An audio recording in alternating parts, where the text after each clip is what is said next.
Hello friends, எல்லாரும் எப்படி இருக்கீங்க? இன்னைக்கு நம்ம ட்ரெண்டிங் இன்ஃபோஸ் தமிழ்ல ஒரு முக்கியமான விஷயத்தை பத்தி பேச போறோம். நம்ம ஊர்ல காஃபி குடிக்கிற பழக்கம் இல்லாதவங்களே இல்லைன்னு சொல்லலாம். காலையில ஒரு கப் காஃபி குடிச்சாதான் பலருக்கு அன்றைய நாளே தொடங்கும். சிலருக்கு அது ஒரு அடிக்ஷன் மாதிரியே மாறிடுச்சு. ஆனா இந்த காஃபியை எல்லா நேரமும் குடிக்கலாமா? குறிப்பா பெண்களுக்கு இது எந்த அளவுக்கு பாதிப்பை ஏற்படுத்தும்னு என்னைக்காவது யோசிச்சிருக்கீங்களா? டாக்டர்ஸ் என்ன சொல்றாங்கன்னா, பெண்கள் சில குறிப்பிட்ட காலங்கள்ல காஃபியை முழுசா தவிர்க்கிறது ரொம்ப நல்லது. முதல்ல மாதவிடாய், அதாவது பீரியட்ஸ் நேரத்துல காஃபி குடிக்கிறத தவிர்த்தே ஆகணும்.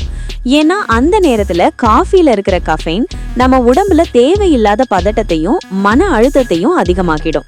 அது மட்டும் இல்லாம வயிற்று வலியையும் இது அதிகப்படுத்த வாய்ப்பு இருக்கு.